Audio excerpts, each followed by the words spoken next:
जहन प्यारे साथियों, आशा करता हूँ कि आप सभी अच्छे होंगे और मन लगा के तो पढ़ाई कर ही रहे होंगे। तो चलिए सेशन को स्टार्ट करते हैं। जैसा कि आपको मालूम है कि एजुकेशन बाहर आपकी परीक्षा 2025 यूपी पीसीएस का प्रीलिम्स को ध्यान में रखते हुए हम आपके साथ में टेस्ट सीरीज डिस्कस कर रहे हैं, जिसमें हमने दृष्टि आईएएस की टेस्ट सीरीज ली है स्टूडेंट्स, और जिसका हमने एक पार्ट 1 ऑलरेडी आपके साथ में चर्चा का बिंदु बना लिया है। इसमें डियर हमने जो देखा है, जो ख़ास तौर पर हम आपसे चर्चा कर रहे हैं, वो हम भारतीय इतिहास, कला और संस्कृति के बारे में आपसे डिस्कस करने का प्रयास कर रहे हैं। ये टेस्ट नंबर 1 है, ठीक है। चलिए आइए चलते हैं सीधे क्वेश्चन की तरफ। जो हमारा लास्ट क्वेश्चन हुआ था, हमने आपसे क्वेश्चन 50 प्लस तक कर लिए थे, ठीक है। क्वेश्चन आपको हिंदी इंग्लिश दोनों में अवेलेबल हो रहे हैं, दोनों में विजिबल। आई होप कि आपको सारी चीज़ें ऑडिबल और विजिबल भी हो रही हैं। एक बार मैं चेक कर लेता हूं ताकि आपको वास्तव में सारी चीज़ें ओके। क्वेश्चन कुछ कट रहा है, शायद कि अब चीज़ें हो गई हों सही। ओके, अब आपका कोई भी क्वेश्चन नहीं कट पा रहा है, प्रॉपरली आपको चीज़ें दिख रही हैं। तो चलिए डियर पहला क्वेश्चन लेते हैं आज की स्क्रीन क्लास का। पहला क्वेश्चन है आपकी स्क्रीन पर। हमने पूछा था who become the first Indian journalist to be important, मतलब कि कारावास में डाले जाने वाले पहले भारतीय पत्रकार कौन थे भैया, ये आपको बताना था। बताइए प्यारे, इसका राइट आंसर क्या होगा। तो देखिए, जो पहले व्यक्ति थे वो थे इसमें खास तौर पर सुरेंद्र नाथ बैनर्जी। सॉरी, किसको डाला गया था? क्वेश्चन नंबर जो 50 है आपका, जी हाँ, सुरेंद्र नाथ बैनर्जी जो थे ये इसमें पहले व्यक्ति थे जो इनको जेल में खास तौर पर डाला गया था, ठीक है। चलिए नेक्स्ट क्वेश्चन हमने पूछा था आपसे, इसकी चर्चा तो मैंने कर ली थी 50 की। 51 नंबर का क्वेश्चन देखिएगा।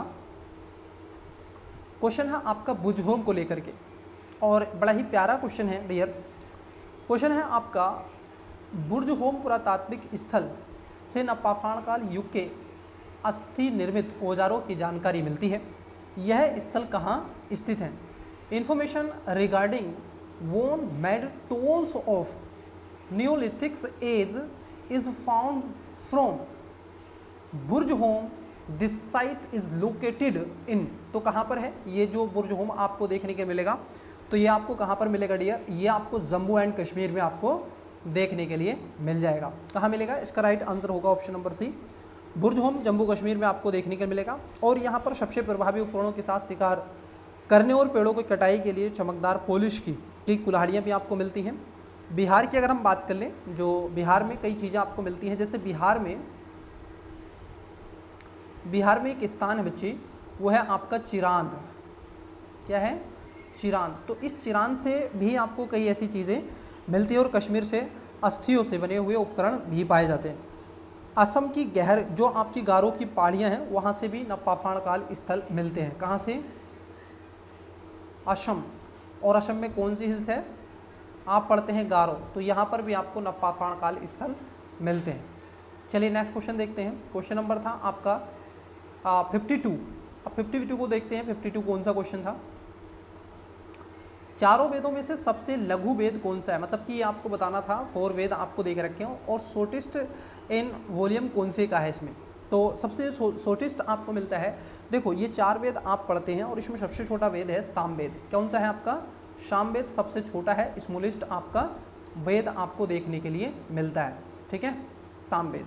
अब देखिएगा डियर, क्योंकि ऋग्वेद संहिता में कई ऐसे श्लोकों के लिए भी सामवेद का संकलन विशेष रूप से अनुष्ठान संबंधी अनुप्रयोगों के लिए किया गया है, क्योंकि इसके सभी छंद खासतौर पर सोम यज्ञ कार्यों के साथ साथ उसके उत्कृष्ट अनुष्ठानों को पाठ किए जाने हेतु हैं। और लगभग इसके अंदर कितने हैं? 10 मंडल हैं और 1028 सूक्ति, और ऋग्वेद का सबसे बड़ा इसको माना जाता है। तो ऋग्वेद एक सबसे बड़ा वेद है इसका, और सबसे छोटा है आपका सामवेद, ठीक है। और इसी में आता है ऋग्वेद, यजुर्वेद, अथर्ववेद और सामवेद। तो सबसे बड़ा कौन सा है? ऋग्वेद है, और सबसे छोटा कौन सा है? सामवेद।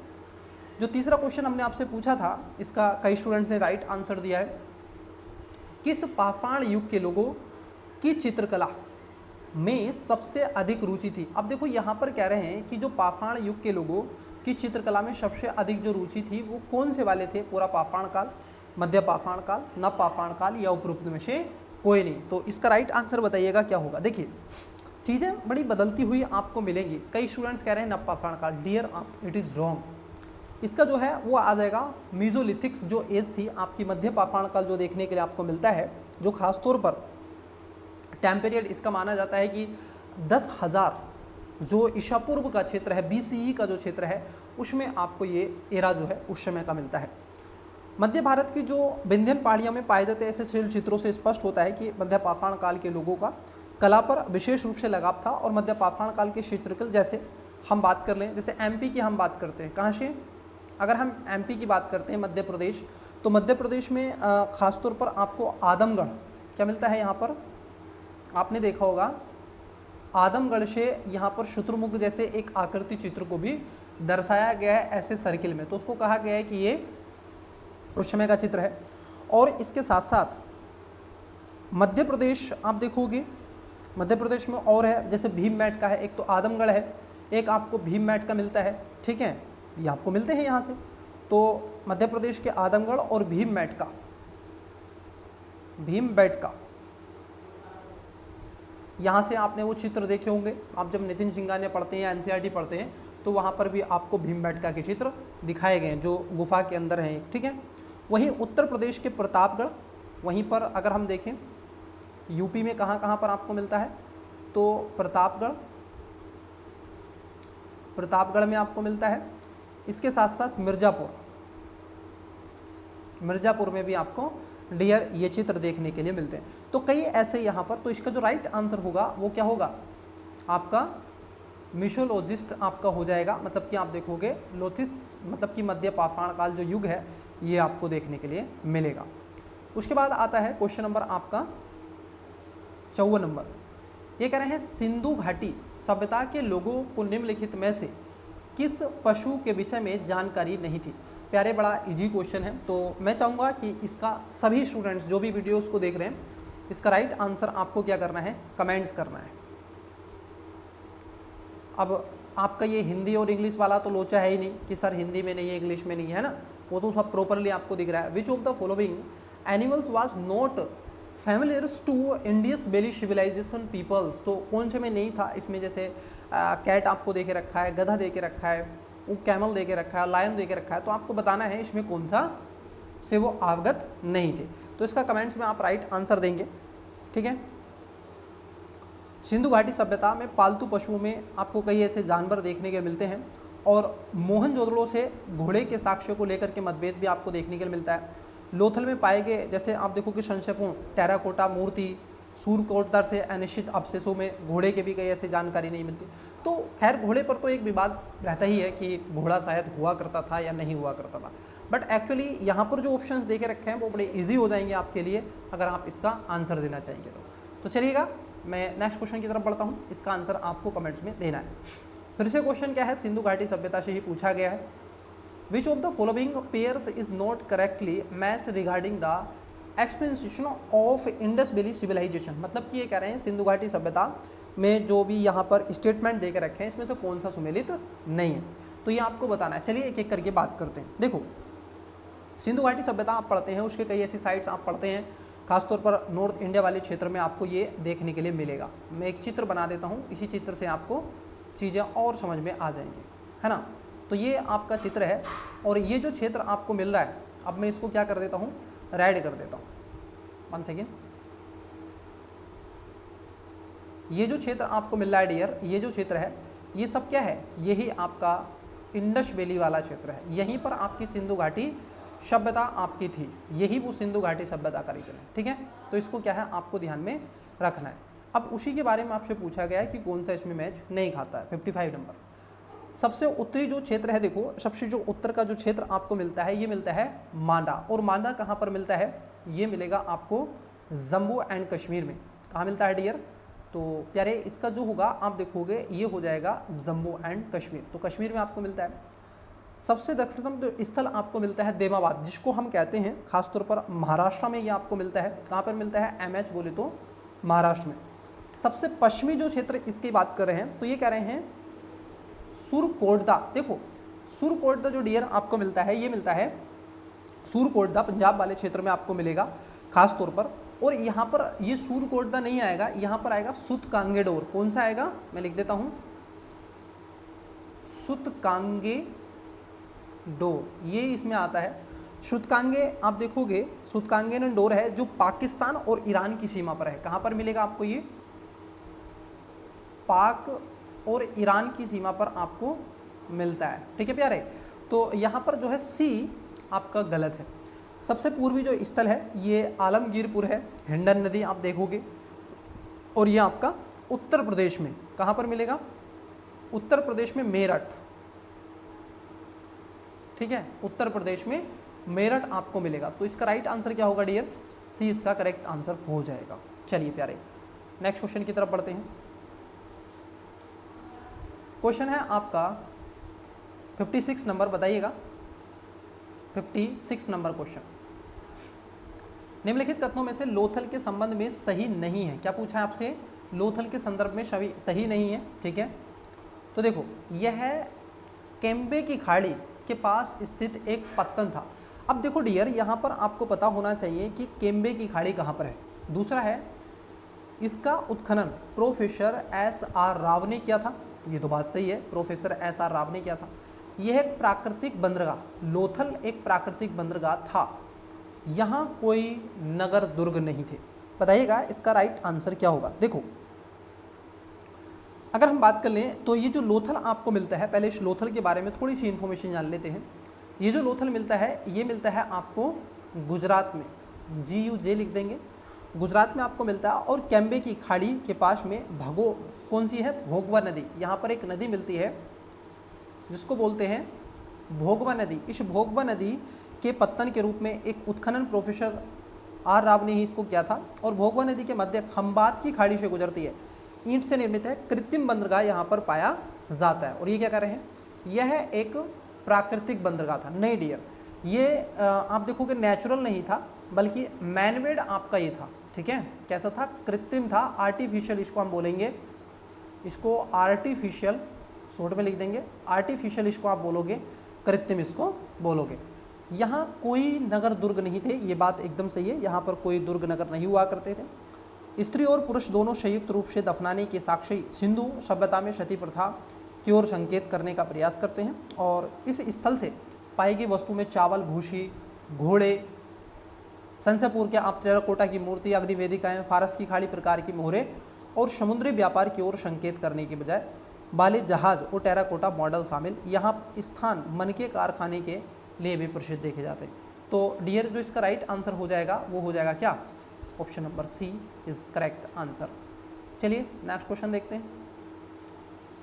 क्वेश्चन है आपका 57, पाटलिपुत्र में एक किले का निर्माण किसने करवाया था। अब देखो यहाँ पर जो पूछा गया पाटलिपुत्र में जो किले का निर्माण करवाया था, पाटलिपुत्र उस समय क्या हुआ करती थी, कैपिटल हुआ करती थी। आपने जब प्राचीन काल का भारत का इतिहास पढ़ा होगा तो उस समय क्या था, खासतौर पर अजातशत्रु ने यहाँ पर एक किले का निर्माण करवाया था, जो कि बौद्ध लेखों के अनुसार अजातशत्रु उत्तराधिकारी के रूप में उसका पुत्र उदयन था। हालांकि पाटलिपुत्र में किले का निर्माण अजातशत्रु ने करवाया था, किंतु उसके पुत्र उदयन ने पाटलिपुत्र को एक शहर के रूप में विकसित किया था और इसको राजधानी भी बनाया था। ठीक है, इसको क्या बनाया था, कैपिटल भी बनाया गया था। तो ये भी ध्यान में रखना है। साथ ही साथ ये जो आपको यहाँ पर एक ट्रायंगल पर आपको मिलता है, गंगा और सोन नदी, समझना, गंगा और सोन नदी के संगम पर इसको अवस्थित किया गया। तो इसलिए यहाँ पर क्या था, किसी को भी युद्ध लड़ना या बाहरी शक्ति का यहाँ पर आ जाना थोड़ा सा चुनौतीपूर्ण होता था, क्योंकि इसको एक सुरक्षा कवच के रूप में काम करती थी। यहाँ से कई ऐसे क्षेत्रों में व्यापारिक गतिविधियाँ भी हुआ करती थी। ठीक है, चूँकि पाटलिपुत्र मगध साम्राज्य के केंद्र में था और इसलिए इन्होंने अपनी इसे पहली राजधानी राजगृह के स्थान पर पाटलिपुत्र को राजधानी बनाया। इन्होंने सोन और गंगा नदी के संगम पर स्थित एक शहर के रूप में पाटलिपुत्र में एक किले का निर्माण भी करवाया था। तो राइट आंसर क्या होगा, बी इसका करेक्ट आंसर होगा। क्या होगा, अजातशत्रु इसका राइट आंसर होगा।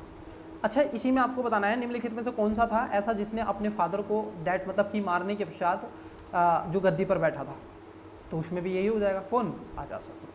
ठीक है, नेक्स्ट क्वेश्चन है 58 नंबर, निम्नलिखित कथनों में से कौन से तोलाकापियम के संबंध में सही नहीं है। अब देखो एक शब्द यहाँ पर पूछ लिया गया है तोलाक्कापियम क्या है डियर? ये साउथ जो इंडियन है, ठीक है, उस समय जब आप पढ़ते हैं तोलाक्कापियम खासतौर पर एक तमिल साहित्य के सबसे प्राचीन ग्रंथों में से एक इसको माना जाता है। और पूछा गया है सही नहीं है। क्या पूछा गया है?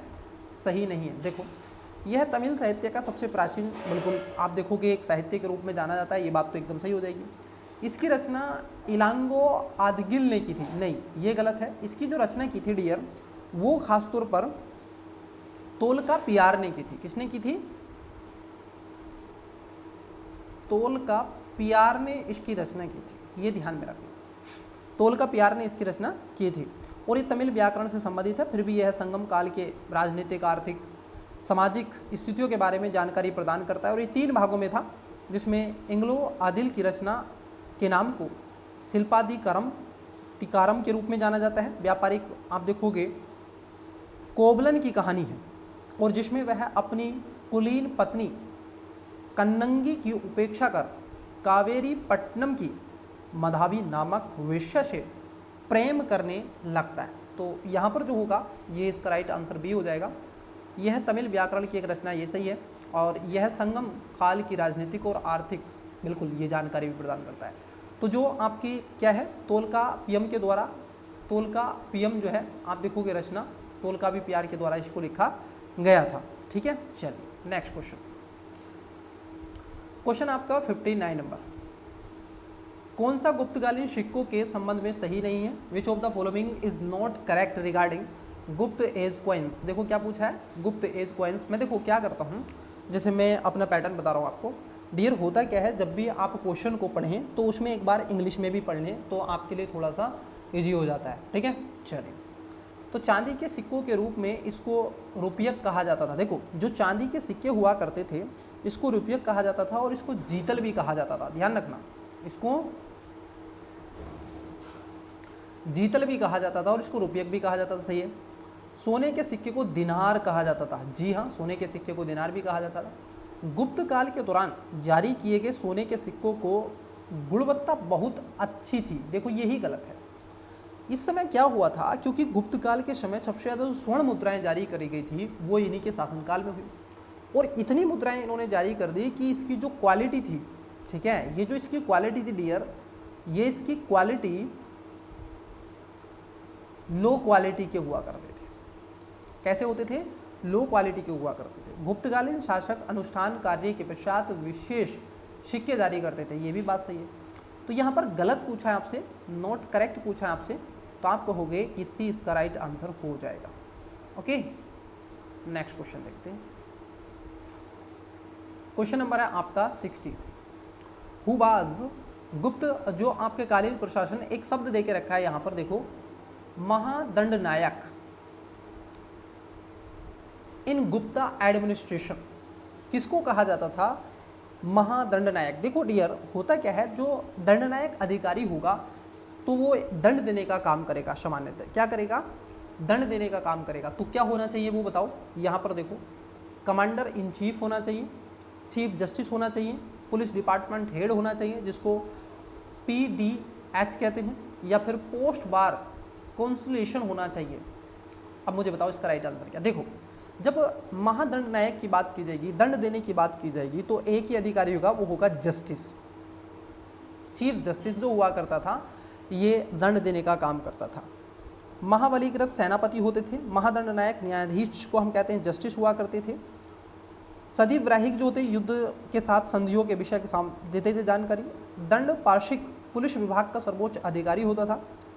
न्याय स्थिति खासतौर पर आप देखोगे शिक्षा और धर्म संबंधी मामलों का प्रदान करता था। भंडारगिरी में राजकोषीय अधिकारी। महाअधिरक्षक पाटली के क्षेत्र में लेखक, लेखा विभाग का सर्वोच्च अधिकारी होता था। और युक्त पुरुष में युद्ध में प्राप्त की गई संपत्ति का जो लेखा जोखा करने का काम करता था वो अधिकारी होता था।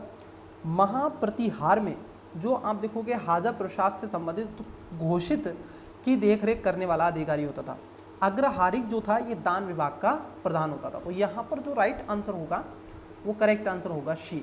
ठीक है, चलिए नेक्स्ट क्वेश्चन लेने से पहले डियर 1 मिनट आपका टाइम लेना चाहूँगा। अगर आपको सेशन पसंद आता है तो इसको आवश्यक रूप से लाइक कर दें, वीडियो को शेयर भी कर दें। और डियर देखिए पहली बार आए हैं तो सब्सक्राइब भी कर लें। ठीक है, जितना हो सके सपोर्ट करें। क्योंकि ये एजुकेशन बायर सिविल सर्विसेज जो है ये आप ही का परिवार है, आप इसके सदस्य हैं।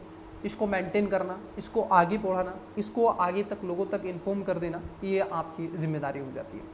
उसके साथ साथ डियर, अगर आप ये पीडीएफ पाना चाहते हैं, क्लास के बाद में ये पीडीएफ आपको टेलीग्राम पर प्रोवाइड करवा दिया जाएगा, लिंक डिस्क्रिप्शन में देके रखा है। एजुकेशन बायर सिविल सर्विस के नाम की आईडी है, ठीक है, टेलीग्राम की, तो वहाँ पर आप ज्वाइन कर लेंगे, वहाँ से पीडीएफ डाउनलोड कर लेंगे। साथ ही साथ एक और बात मैं आपको बताना चाहता, इसके अलावा यदि आपका कोई पर्सनली क्वेश्चन है तो आप कमेंट्स भी कर सकते हैं, मुझसे पर्सनली बात करना चाहते हैं तो हमने टेलीग्राम पर आपको व्हाट्सअप नंबर प्रोवाइड करवा दिया गया है। स्टडी से रिलेटेड आपका जो भी क्वेश्चन है आप पूछ सकते हैं और वहाँ पर मैसेज कर सकते हैं। अगर आप इंस्टा फॉलो करते हैं तो इंस्टा पर भी फॉलो कर सकते हैं अगर आपको लगता है, ठीक है, वहाँ पर भी आप मुझसे बात कर सकते हैं। तो चलिए आइए नेक्स्ट क्वेश्चन की तरफ बढ़ते हैं। क्वेश्चन है आपका 61, बताइएगा। क्वेश्चन है 61 और ये कह रहे हैं निम्नलिखित शासकों में से नागानंद नाटक का लेखक कौन था। ये कह रहे हैं जो नागानंद नाटक था इसके लेखक कौन हुआ करते थे, इसके बारे में आपसे पूछा गया है। तो देखो ये हुआ करते थे हर्षवर्धन। कौन होते थे? ये चंद्रगुप्त द्वितीय, समुद्रगुप्त, पुष्य भूति नहीं बल्कि हर्षवर्धन होते थे, क्योंकि सम्राट हर्षवर्धन ने स्वयं को 3 नाटक लिखे थे। कौन कौन से, जैसे लिख लीजिएगा इनको। इनके कुछ नाटक हुआ करते थे। एक पहला था रत्नावली, ठीक है, रत्नावली पहला इनका हो जाएगा। दूसरा था सप्रिय दर्शिका, दूसरा था सप्रिय दर्शी कास बोलते हैं इसको। और जो थर्ड है हम देखें तो उसको कहते हैं नागानंद। क्या कहते हैं? नागानंद कहते हैं। तो ये तीनों थी इनकी, किनकी? हर्षवर्धन की थी, ठीक है।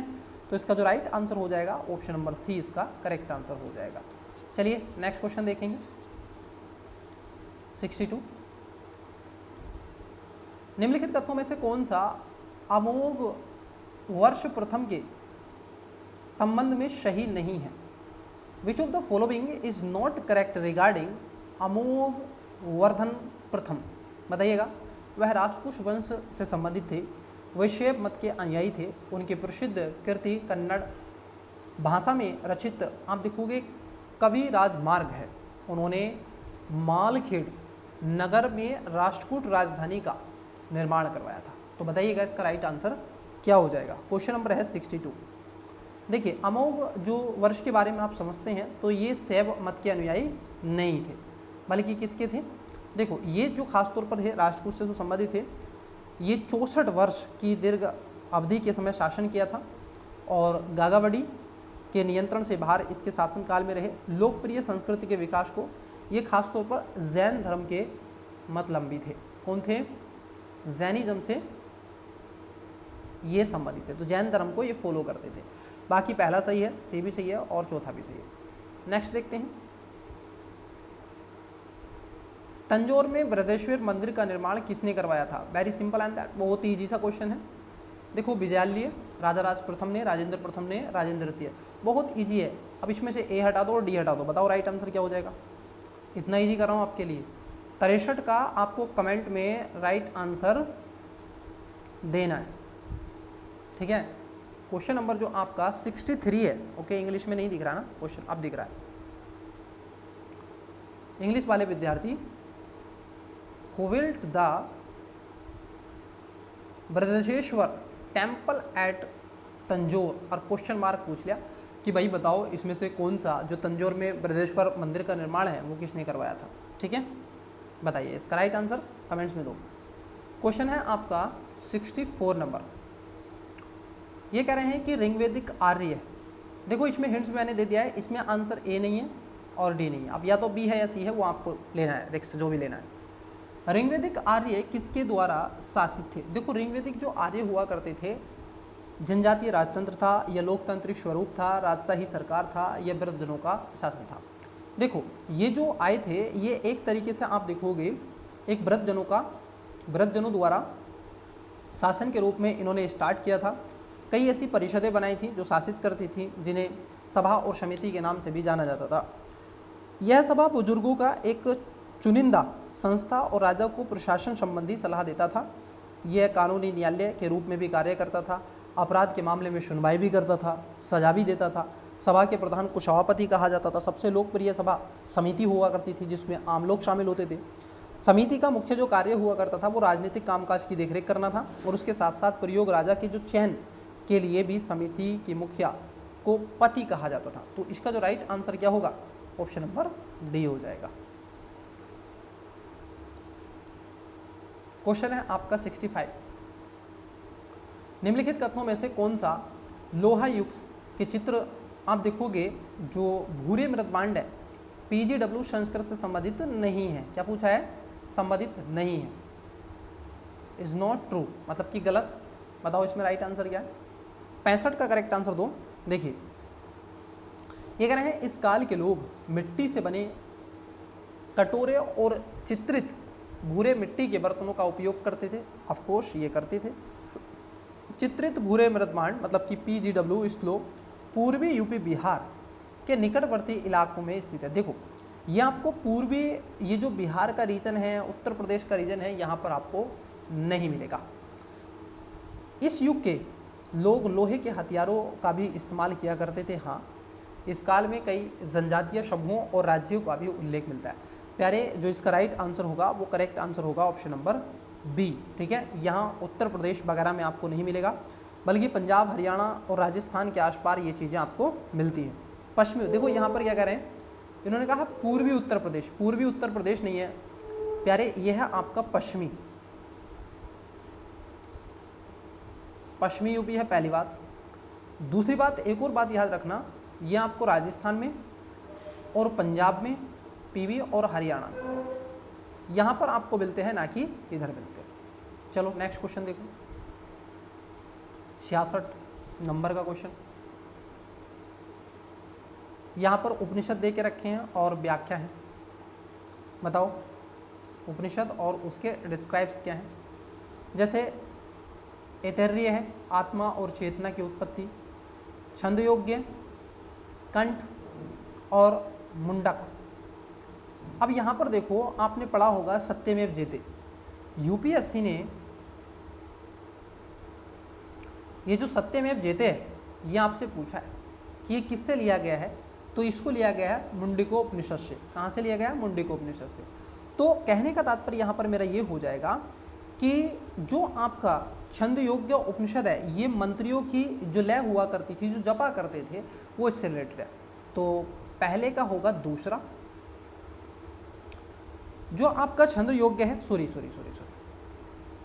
डियर, जो आपका छंदोग्य है इसमें हो जाएगा दूसरा, बी का होगा दूसरा, और देखो डी का होगा चौथा। अब यदि हम बात कर ले आत्मा और चेतना की, जब बात होती है, क्योंकि कथा जो आपकी उपनिषद है उसमें कई चीज़ें आपको मिलेंगी। मुंडक उपनिषद से सत्यमेव जयते आपको मिलता है।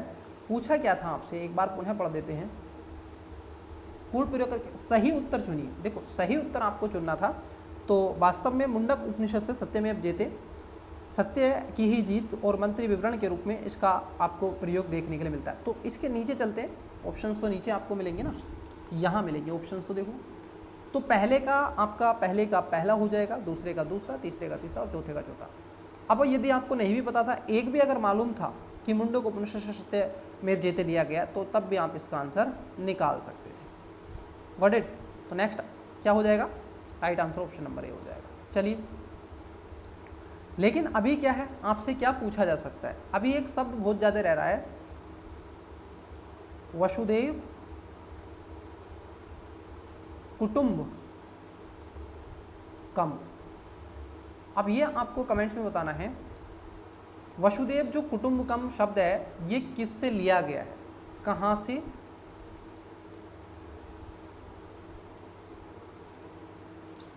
लिया गया है।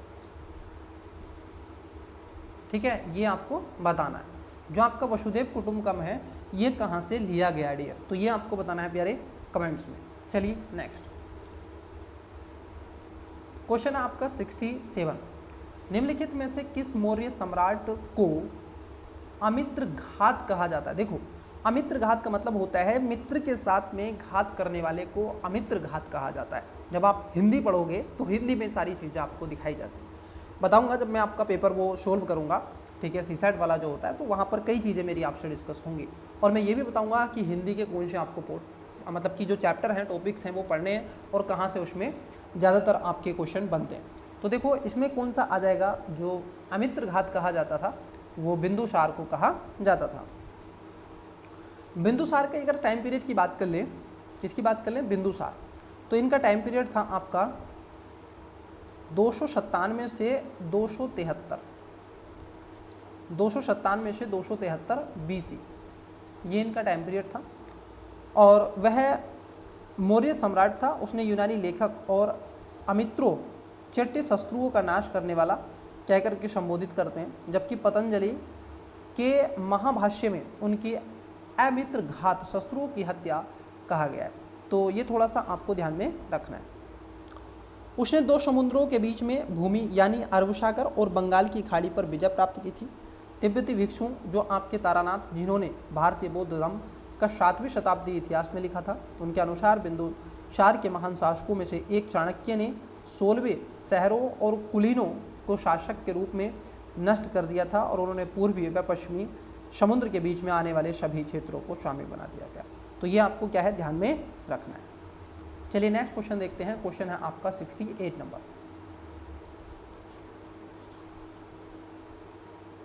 बताइएगा 68 नंबर क्वेश्चन। मौर्य प्रशासन के तहत भूमि कर एकत्रित करने वाले अधिकारी के एक वर्ग को क्या कहा जाता है? ये तो बहुत ही ईजी सा है। तो इसको कहा जाता था आपका एग्रोनोमोई। क्या कहते हैं इसको? एग्रोनोमोई के रूप में जाना जाता है। तो देखो डियर, कई बार क्या होता है, ऐसे शब्द आपसे पूछ ले जाते हैं, है ना। तो ऐसे ही पूछा जा सकता था एग्रोनोमोई किससे संबंधित है, ये किससे संबंधित? तो भूमि कर से संबंधित है। ओके, चलिए नेक्स्ट क्वेश्चन की तरफ बढ़ते हैं। 69 नंबर का क्वेश्चन। बेशनगर स्तंभ शिलालेख निम्नलिखित में से किसने स्वयं को भगवान के रूप में वर्णित किया है? ये बताओ किसने किया है भगवान के रूप में वर्णित? तो बेशनगर शिलालेख में खासतौर पर हेलियोडोरस, जो कौन थे, हेलियोडोरस ने अपने आप को भगवान के रूप में खासतौर पर दिखाया है। यह कहाँ पर मिलता है? ये मध्य प्रदेश में आपको मिलेगा। MP बोले तो मध्य प्रदेश, और विदिशा में स्थित है, जिसको हेलियोडोरस द्वारा बनाया गया था।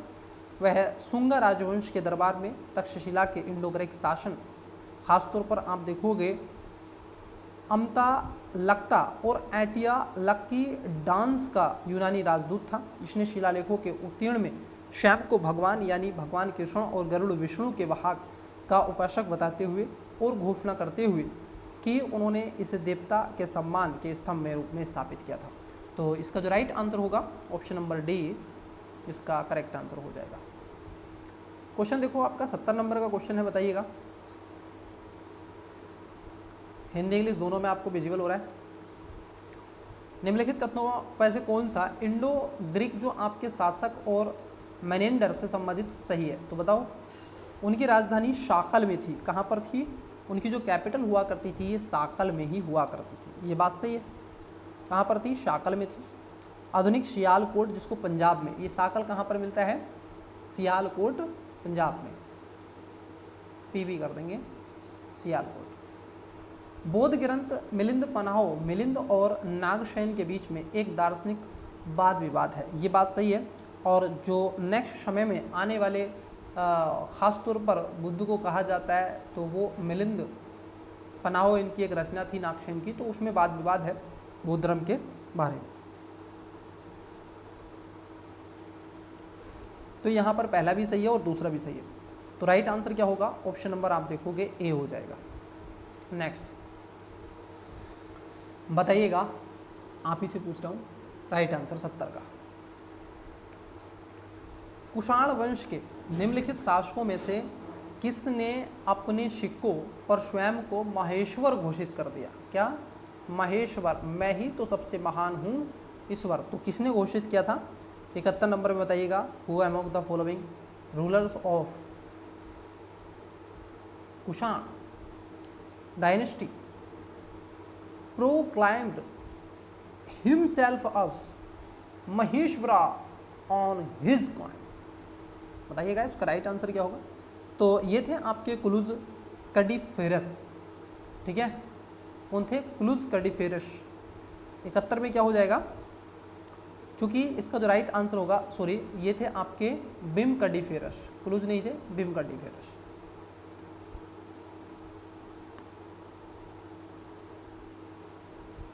नेक्स्ट क्वेश्चन देखो, क्वेश्चन देखिएगा नेक्स्ट।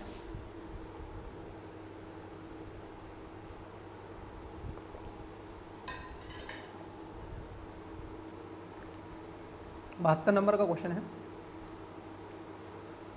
गोमतीपुत्र शतकर्णी से संबंधित नासिक अभिलेख, नासिक अभिलेख किस भाषा में लिखा गया। अब देखो, गोमतीपुत्र जो शतकर्णी थे, इन्होंने नासिक अभिलेख को लिखा, तो ये जो लिखा हुआ था ये यूनानी तो होगी नहीं, संस्कृति नहीं होगी, अरामाइक तो साउथ में चले जाएंगे, तो प्राकृत भाषा में लिखा गया था, ठीक है। नासिक क्योंकि साउथ में भी नहीं है इतना, वेस्ट में, तो प्राकृतिक भाषा में लिखा गया था। जो अरामाइक है ये साउथ में आपको मिलेगी, संस्कृत तो नॉर्थ में मिलेगी, यूनानी आपको वेस्ट ईस्ट में क्षेत्र में मिल जाएगी। तो ये आपका राइट आंसर होगा ऑप्शन नंबर। नेक्स्ट, ये मिलान करिएगा एक एक करके। सूची है, संगम युग में भूमि विभाजन की बात कही गई है, ठीक है, और भूमि के प्रकार हैं, तटीय है, चरगाई भूमि है, पहाड़ी रास्ते होते हैं, मरुस्थल होता है। जैसे देखो, पाले की बात कर ले, जैसे कुरिंजी है, जो कुरिंजी भूमि होती है ये पहाड़ी भूमि, मतलब कि एक तरीके से इसको मरुंग भूमि भी कहते हैं। तो पहाड़ी जो रास्ते होते हैं ये आपको कुरिंजी मिलेगी। तो ए का क्या होगा, पहला हो जाएगा, ठीक है, ए का क्या होगा, पहला हो जाएगा। जो आपके पार्ले हुआ करता था इसको बोलते हैं रेगिस्तानी भूमि, जिसमें खास तौर पर देवता हुए हैं कोरब कवई। तो यहाँ पर कौन सी है, रेगिस्तानी मरुस्थल, ठीक है। तो इसमें हो जाएगा आपका पहला। 1 सेकेंड, ए का होगा दूसरा, ए का होगा 2 और बी का होगा पहला। जो मुल्लई होती है अगर हम देखें तो देहाती इसको कहा जाता है। अब देखो, देहाती तो इसमें नहीं देखे रखा है, लेकिन चरगा तो है। और आपकी नेथल, अब एक ही बची तटीय, ये 4 आ जाएगा, ठीक है, नेथल तटीय थी। तो ये सब भूमि हुआ करती थी। एक और होती थी जिसको बोलते हैं मरुदम। क्या बोलते हैं, ये जो मरुदम होती है ये खासतौर पर कृषि से संबंधित है। किससे, कृषि से संबंधित है। और इसमें जो देवता हुए हैं वो हो रही हैं इंद्रा, ठीक है। चल, तो इसका जो राइट आंसर आप देख लेते हैं, पहले का दूसरा और दूसरे का पहला। आइए यहाँ पर देखिएगा, पहले का दूसरा और बी का पहला, ठीक है, यही है, ओके। तो बी राइट आंसर हो गया। केवल एलिमेंट मेथड भी यूज करोगे तब भी आप आंसर की दिशा में पहुंच सकते हैं। 74 नंबर का क्वेश्चन है, पांड्य साम्राज्य का प्रतीक चिन्ह क्या था। बहुत ही अच्छा क्वेश्चन है। देखो, पांड्य जो साम्राज्य हुआ करते थे, मछली कहा जाता था। क्या कहा जाता था, मछली इनका प्रतीक चिन्ह के रूप में हुआ करता था, ठीक है। चलिए, चोलों का जो था ये बाघ हुआ करता था, ये ध्यान में रखना है आपको। और जो चैर होते थे वो धनुष इनका था, ठीक है। मौर्योत्तर काल में श्रेणी या फिर श्रेणी थे। अब देखो, जो मौर्योत्तर काल में जो खासतौर पर आपको श्रेणी मिलते हैं, ये व्यापारियों का एक समूह हुआ करता था जिसको श्रेणी कहा जाता है, जिसको श्रेष्ठी नाम से भी जाना जाता है। तो राइट आंसर क्या होगा, सी हो जाएगा।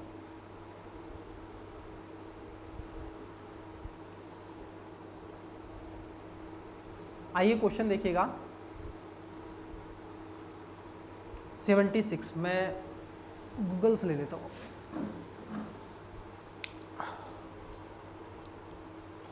क्योंकि होता क्या है कि जो डिवाइस है और यहाँ पर जो लाइट वगैरह है उससे जो आइस पर रिफ्लेक्ट थोड़ा ज़्यादा होता है, तो इसलिए लगा लेते हैं अपने। चलिए, लक्षुका है ऐनक, ऐशे ऐनक। आओ जरा देखो नेक्स्ट क्वेश्चन 76 नंबर का क्वेश्चन है कि निम्नलिखित में से किसने समुद्रगुप्त को भारत का नेपोलियन कहा था? भारत का नेपोलियन कहा था। तो भारत का जो नेपोलियन कहा गया था ये सम्राट गुप्त को कहा जाता। B.A. स्मिथ के द्वारा इसको भारत का नेपोलियन कहा गया। 335 से 36 और 375 तक ये रहा था। ठीक है, चलिए। उसने भी युद्ध और विस्तार की नीति को बढ़ावा देने का प्रयास किया था। 77 नंबर, 77 नंबर, निम्नलिखित में से कौन सी पुस्तक बारहमेहिर द्वारा लिखित की गई? अब देखो किसके द्वारा लिखी गई है, तो ये जो आपकी पंच सिद्धांतिका है ये इनके द्वारा लिखी गई है, पंच सिद्धांतिका। नेक्स्ट क्वेश्चन है आपका 78 नंबर, अजंता गुफाओं के शिलाकृत बौद्ध विहार और चैत्य किस वकाट राजा किस संरक्षण में बनाए गए थे? देखो ये खासतौर पर जो इनको संरक्षण दिया गया, इनको जो संरक्षण मिला और ये जो बनाए गए थे ये थे आपके हरिसेन के शासनकाल में। आप सभी जानते हैं कि उत्तरी महाराष्ट्र और विदर्भ के क्षेत्रों में सातवाहनों का उत्तराधिकारी वकाट नामक एक स्थानीय शक्ति हुआ करती थी, जो कि हरिसेन के नाम से इनको जाना गया। तो इन्होंने खासतौर पर ये काम किया था। ठीक है, चलो नेक्स्ट क्वेश्चन। वैसे आपसे पूछा जाता है, जैसे रुद्रसेन की बात आपसे पूछी जाए तो रुद्रसेन जो प्रथम थे, इन्होंने बकाट नदीवर्धन शाखा के संस्थापक हैं, जो नंदीवर्धन नागपुर के पास एक शासक हुआ करता था, तो इनको थोड़ा ध्यान में रखना है। 79 नंबर का क्वेश्चन देखो, गुप्त साम्राज्य के संदर्भ में प्रशासनिक प्रभागों पर विचार कीजिए और उन्हें छोटी इकाई से बड़ी इकाई की ओर व्यवस्थित कीजिए। कहने का तात्पर्य है कि आपको आरोही क्रम में लिखना है, बढ़ते क्रम में लिखना है। तो सबसे पहले क्या होती है, सबसे छोटी इकाई क्या होती है बताओ? सबसे छोटी जो इकाई होती है उसको बोलते हैं ग्राम। फिर उसके बाद आता है आपका विधिक, उसके बाद में आती है आपकी विषय और फिर उसके बाद में आती है भुक्ति। तो सबसे छोटी क्या है? ग्राम। ठीक है, क्या हो जाएगा? ग्राम। तो देखो ये ग्राम है, फिर उसके बाद में विदित है, फिर उसके बाद में विषय और फिर उसके बाद में भुक्ति है। तो ए इसका राइट आंसर होगा। क्या होगा? ए इसका करेक्ट आंसर हो जाएगा। नेक्स्ट क्वेश्चन देखिएगा, क्वेश्चन है आपका 80 नंबर, इंग्लिश मीडियम बताओ बेटा और Hindi medium. Who among the following is this father of Aglevera? इसको खासतौर पर बोला जाता है कि जो बीज गणित है, अलजेब्रा जिसको हम कहते हैं, and this earliest now astronomers of India, खगोल शास्त्री। मतलब कि कौन से बीज गणित के जनक और भारत के सबसे पहले खगोल शास्त्री हुए हैं? तो इसमें जो सबसे पहले खगोल शास्त्री के रूप में जाना जाता है वो थे आर्यभट्ट प्रथम को। ठीक है, ये आपको सभी को मालूम है, इसमें कोई दोहराग्रह नहीं है। चलिए 81 का राइट आंसर आपको देना है। 16 महाजनपदों में से कौन सा एक नहीं है? तो इसमें से कौन सा ऐसा जनपद नहीं है, क्योंकि 16 महाजनपद हुआ करते थे। इसमें काशी, कौशल, अंग, मगध, बज्जी, उसके साथ साथ मल्ल, चेंदी, मत्स्य, कुरु, पंचाल, मत्स्य। ठीक, एक मत्स्य है, एक मत्स्य है। सुरसेन, अशक, अवंती, कंधार, कंबोज, ये सब हुआ करते थे। ठीक है, तो आपको बताना है कि इसमें कौन सा नहीं है। कंधार, पंचाल, कंबोज, ये सब मत्स्य ये सब हुआ करते थे। तो जो 81 नंबर का क्वेश्चन है dear, which of the following is not one of this 16 Mahajanapada? ये आपको दिख रहा है क्वेश्चन 81 नंबर। इसका क्या करना है आपको? प्यारा सा एक कमेंट्स में इसका आंसर आपको देना है। बोलो हाँ। चलिए देखो, जो भी स्टूडेंट्स आंसर सही देगा और देने का प्रयास करेगा, मेरी तरफ से उसको एक चॉकलेट है, ले और आराम से खाएं। जी हाँ, आपने अगर इसका सही आंसर बताया तो आपको एक चॉकलेट बनती है और आप एक चॉकलेट लें, आज ही मंगवाएं और आराम से खाएं। ठीक है, चलिए मेरी तरफ से ऑफर है। क्वेश्चन देखते हैं नेक्स्ट, 82 नंबर। सूची है और फिर सूची के बारे में पूछा। देखिए, जनपद के अधिकारी है संबंधित हैं ये। जैसे व्यावहारिक जो है वो किस में आएगा? जो आपका सर्वाथाक है, गड़क है, भागदू है, तो ये बताइएगा। बहुत ही अच्छा क्वेश्चन पूछा है। 16 महाजनपद। देखो पहले स्थान पर जो व्यावहारिक होता है उसको बोलते हैं न्याय। क्या बोलते हैं? न्याय। तो ए का क्या होगा? 2 हो जाएगा। ए का 2 कहाँ पर है? केवल एक ही में है ए का 2 और बाकी में नहीं है, तो यही इसका राइट आंसर है। ठीक है, जो आपके सर्वार्थक हुआ करते हैं इनको कहा जाता है आपके सामान्य जो मामले होते हैं वो इसमें आ जाते हैं। तो इसका पहला आ जाएगा।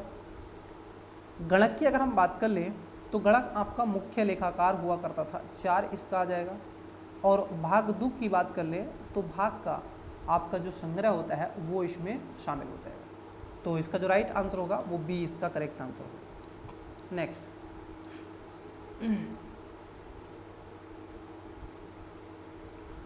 तेलुगु कीर्ति अमुक्त मालदिया, जो तेलुगु कीर्ति है अमुक्त मालदिया इसको कहा जाता है, इसके लेखक कौन हुआ करते थे? हरिहर थे, देवराय थे, बुक्का थे, कृष्णदेव राय थे। बड़ा ही अच्छा क्वेश्चन पूछा। देखो ये जो आपकी अमुक्त माल्यदा जो विजयनगर जो राजवंश था, कृष्णदेव राय के द्वारा इसकी रचना की गई थी। ठीक है, किसके द्वारा? कृष्णदेव राय के द्वारा। तो डी इसका राइट आंसर होगा 83 का। अच्छा, ये बहुत चर्चाओं में रहा था 2023 में जब G20 समिट हुआ था। भरत मंडपम आपने देखा होगा बनाया गया था G20। ठीक है, और इसी में तांडव नृत्य मुद्रा में नटराज की मूर्ति को दर्शाया गया। सामान्य रूप से ये किससे संबंधित है? देखो जो नटराज की मूर्ति है ये चोल मूर्ति कला से रिलेटेड है। ठीक है, इनको थोड़ा सा आपको ध्यान में रखना है। एक बार पुनः डालिएगा नटराज की मूर्ति। ठीक है, चोल यहाँ पर आपके हो जाएंगे। इनका दायां हाथ, बायां हाथ, अग्निकुंड वगैरह वगैरह, गले में शर्फ। ठीक है, पैर का इस तरीके से डिजाइन हो जाना। तो कई चीज़ें पर क्वेश्चन आपके बन जाते हैं यहाँ से। चलिए देखिए, क्वेश्चन है आपका 85। निम्नलिखित में से कौन बाणभट्ट द्वारा लिखा गया है? देखो बाणभट्ट ने कौन सा लिखा है उसके बारे में आपसे पूछा जा रहा है। तो बाणभट्ट के द्वारा लिखा गया आपका वाक्य दीपीय लिखा गया, क्योंकि पुष्यभूति शासक हर्षवर्धन के द्वारा दरबारी लेखक हुआ करते थे और हर्षचरित पार्वती प्रणीय के रचयिता बाणभट्ट हुआ करते थे।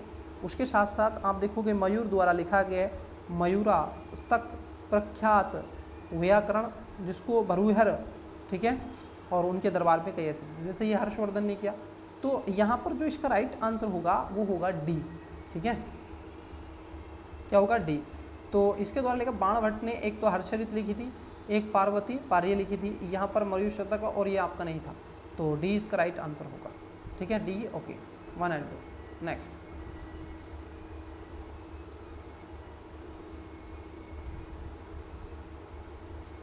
एट्टी 86 नंबर का क्वेश्चन बताओ। कुतुबुद्दीन ऐबक के संबंध में निम्नलिखित में से कौन सा सही नहीं? तुम्ही से कह रहा हूँ, कमेंट्स में आंसर दे दो, लाइक भी कर देना, है ना। चलो, कुतुबुद्दीन ऐबक के संबंध में निम्नलिखित में से कौन सा सही नहीं है? Which of the following is not correct regarding Qutubuddin Aibak? Ajmer में कुबाल उल इस्लाम मस्जिद के निर्माण के श्रेय उन्हें दिया जाता है। उन्होंने कुतुब मीनार का निर्माण कार्य प्रारंभ कराया। उन्हें लाख बख्श के नाम से भी जाना जाता है। हसन निज़ामी और फ़रुखुद्दीन के शासनकाल में आश्रय प्राप्त लेखक भी हुआ करते थे। तो जो आपका 86 का राइट आंसर क्या होगा? देखो, उन्होंने कुतुब मीनार का निर्माण प्रारंभ करवाया था, ये भी सही है, ये भी सही है, लेकिन सही नहीं पूछा है। अजमेर में कुबल उल जो इस्लाम मस्जिद थी उसके निर्माण करवाया। देखो डियर है क्या, अगर हम देखें दिल्ली को कुबुल उल इस्लाम मस्जिद जो दिल्ली में, 2.5 दिन का झोपड़ा अजमेर में एक मस्जिद है। कुतुब मीनार सूफी जो संत कुतुबुद्दीन आपके बख्तियार काकी की स्मृति में बनवाया गया और इसका श्रेय कई ऐसे शासक थे इल्तुतमिश को पूर्ण रूप से इसको करवाया था। तो ये आपको पता होगा। चलिए, ओके, तो क्या होगा? ए इसका राइट आंसर होगा। नेक्स्ट, एकता प्राणी आपने पढ़ी होगी, ये टैक्स से रिलेटेड थी, तो ये सही नहीं पूछा आपसे। इसका करेक्ट आंसर आप कमेंट्स में दें।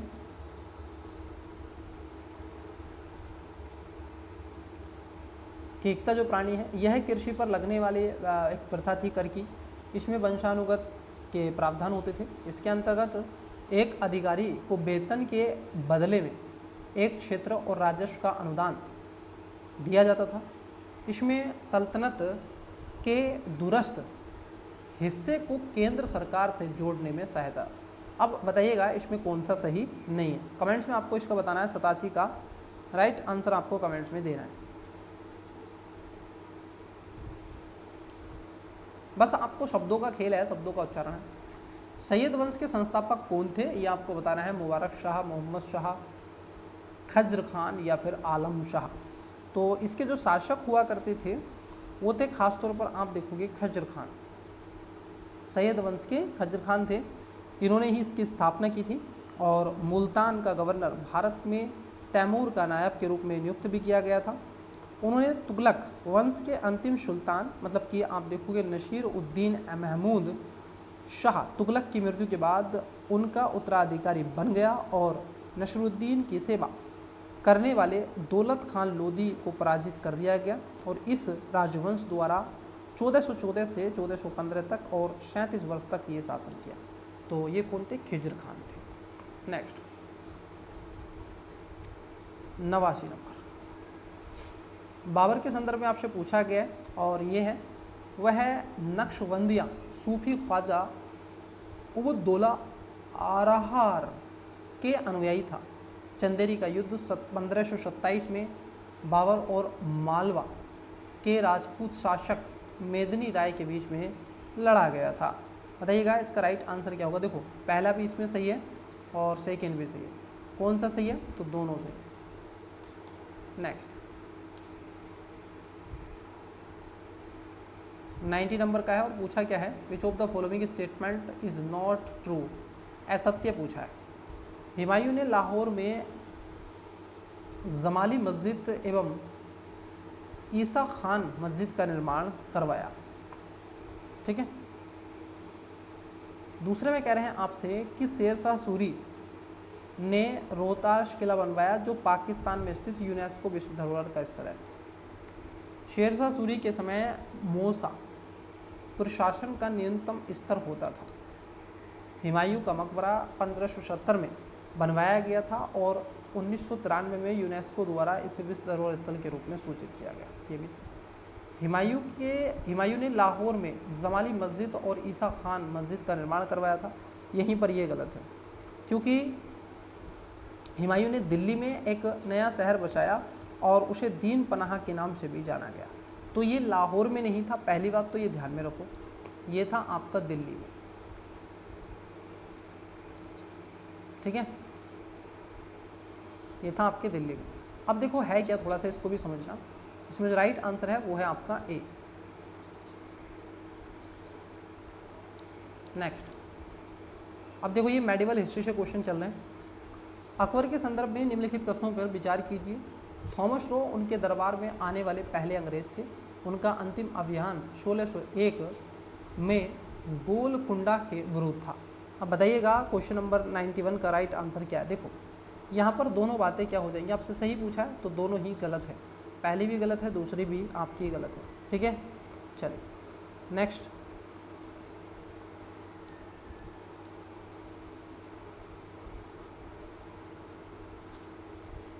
यहाँ पर है आपका वक़ाया नवीश के बारे में, दरोगा ए डाक, मुकद्दम। ठीक है, तो ये आपको बताना है। तो देखो इसमें आ जाएगा आपका दरोगा ए डाक कहा जाता है। ओके, अब ये इधर डिफाइन करेगा, ये है। ओके, दरोगा कौन था? बंदरगाह का गवर्नर था, संचार का, ग्राम का खुफिया था। अब देखो यहाँ पर भी राइट आंसर होगा। ओके, क्या होगा? बी। चलिए देखते हैं नेक्स्ट।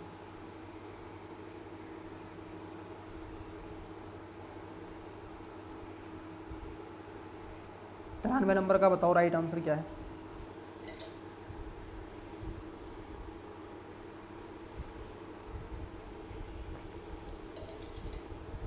तिरानवे का करेक्ट आंसर। निम्नलिखित में से कौन सा कथन अकबर के भूराजस्व प्रशासन के बारे में सही नहीं है? ये तो इजी एंड पीजी हो गया। अकबर ने दह शाला भूमि राजस्व प्रणाली की शुरुआत की थी। बिल्कुल। चाचर भूमि पर प्रति 1 वर्ष खेती होती। नहीं बच्चे, जो चाचर भूमि हुआ करती थी ये 3 वर्ष या 4 वर्षों में होती थी। जो पोजल होती थी वो प्रतिवर्ष उत्पाद उसमें होता था, प्रति भूमि 2 वर्ष के लिए, और बंजर भूमि को 5 से या अधिक वर्ष के लिए रखा गया। तो यहाँ पर सही नहीं पूछा है तो बी हो जाएगा। अकबर ने किसानों के प्रति उदारवादी दृष्टिकोण को अपनाया था। जो बटाई या फिर गल्ला अमक्ष जो आपका भू राजस्व के वसूल जो मूल्यांकन प्रणाली में भी एक है, तो ये भी इसमें काम उसने किया था, तो ये भी सही है ये भी, लेकिन ए इसमें गलत है। चलिए नेक्स्ट देखते हैं। सॉरी चच्चर भूमि, सॉरी इसमें गलत पूछा है ना आपसे, तो गलत है इसमें बी। चच्चर भूमि प्रति 1 वर्ष नहीं, ये 2 वर्ष के गैप पे होती है। जो पोजल होती है वो प्रति वर्ष होती है। Is not correct match. जैसे गोविंद देव मंदिर कहाँ पर है, बीबी का मकबरा, अहमदुद्दौला का मकबरा, और पंचमहल कहाँ पर है। देखो जब आप पंचमहल की बात करते हो तो क्या ये आपको फतेहपुर सीकरी में मिलता है? बोलो हाँ, अरे बोलो हाँ ना, तो ये बात एकदम सही है। अहमदुद्दौला का मकबरा आगरा में मिलता है और बीबी का मकबरा औरंगाबाद में, लेकिन गोविंद जो आपके देव मंदिर है ये नासिक में नहीं मिलता है, तो ये गलत है। ठीक है, ये लोकप्रिय है तीर्थ स्थल गोविंदरिया जो देव मंदिर है, इसका निर्माण 1500 वृंदावन में है। खासतौर पर आप देखोगे कारण वृंदावन का एक लोकप्रिय है, तो कहाँ का है? नासिक का नहीं है, वृंदावन का है। ठीक है, वृंदावन का, तो ए आएगा इसका राइट आंसर।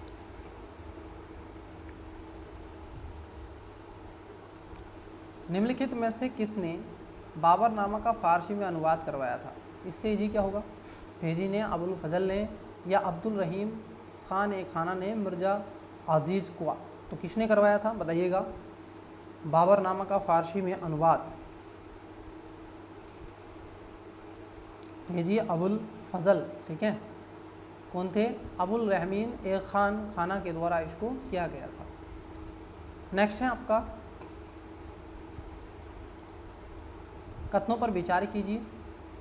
डोमिंगो पेन एक पुर्तगाली व्यापारी था जो राजा कृष्णदेव राय के शासनकाल के दौरान भारत आया था। क्या बात सही है? अरे बोलो हाँ, क्या बात सही है? बिल्कुल सही है। फ्रेडोन वार्नियर ने मुगल शहरों को कैंप टाउन के रूप में वर्णित किया, तो ये भी बात सही है। अब ऑप्शंस की तरफ पढ़ते हैं, तो ऑप्शन सी, दोनों बातें आपकी सही है, बिल्कुल है। आपसे पूछा गया है करेक्ट, तो सी।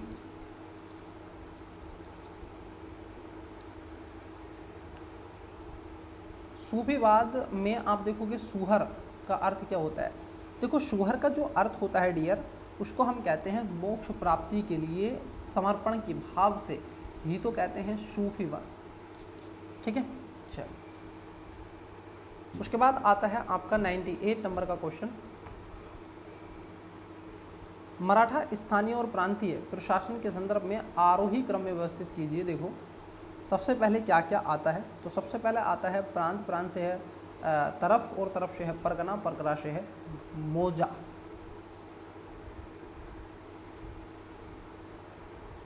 नेक्स्ट, मोदी लिपि का उपयोग निम्नलिखित के दस्तावेजों में किया गया था। मोदी लिपि, ये कौन सी लिपि है? मोदी लिपि, पहली बार सुन रहे हैं हम तो भाई। मोदी लिपि भी कोई लिपि होती है क्या? क्या मोदी लिपि भी कोई लिपि होती है? तो इसका राइट आंसर क्या होगा? मोदी लिपि, ये हो जाएगा आपका मराठा, मैशे मोदी मैशे मराठा। चलिए देखते हैं क्वेश्चन, 100 नंबर का क्वेश्चन। विद्वान दर्शन और सुमेलित नहीं है, शंकराचार्य। मैंने देखो रामानुज कौन है? विशिष्ट है। और शंकराचार्य कौन है? शंकरा, द्वैता द्वैतवाद, अद्वैत तो नहीं करते ना शंकरा, तो ये आपको पता होना चाहिए। ठीक है, ये भी सुमेलित है, ये भी सुमेलित है, ये भी। वल्लभाचार्य जो आपके द्वैत नहीं है ये। ठीक है, तो इसमें राइट आंसर क्या होगा? डी। अब आता है 101 नंबर का क्वेश्चन। अब इसका आंसर आपको देना है कमेंट्स में। ठीक है, तो आज की क्लासेस में डियर हम इतना ही रहने देंगे। इसका एक और पार्ट मैं आपसे डिस्कस करूँगा। क्वेश्चन नंबर जो 100 है, पढ़ देता हूँ क्वेश्चन क्या है। Which of the following statement is true, आपको सत्य बताना है कौन सा इसमें सही है। प्रथम अलंग मैसूर युद्ध अंग्रेजों की हार के समाप्त हो गया था। द्वितीय अलंग मैसूर युद्ध में सर आयर कूट के नेतृत्व में अंग्रेजों ने हैदर अली को पराजित कर दिया। तृतीय अलंग मैसूर युद्ध लॉर्ड मिंटो के नेतृत्व में अंग्रेजों ने टीपू सुल्तान को पराजित कर दिया। और चतुर्थ अलंग मैसूर युद्ध में आर्थर वेलेस्की के नेतृत्व में अंग्रेजों ने श्रीरंगपट्टनम के टीपू सुल्तान को पराजित कर दिया। अब चतुर्थ में कोई थोड़ा ही नहीं आ जाएगा ये, है ना, तो इसको थोड़ा सा ध्यान में रखना है बेसिकली। तो बताइएगा इसका राइट आंसर क्या है।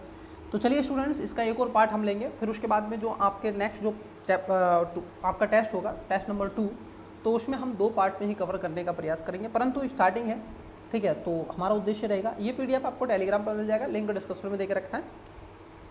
शेयर कर दो वीडियो को जितना हो सके, चैनल को सब्सक्राइब भी कर दो, वीडियो को लाइक कर दो। चलिए मिलते हैं इसके पार्ट नंबर नेक्स्ट पे, तब तक के लिए बेस्ट ऑफ लक, मन लगा के पढ़ते रहिएगा, बाय।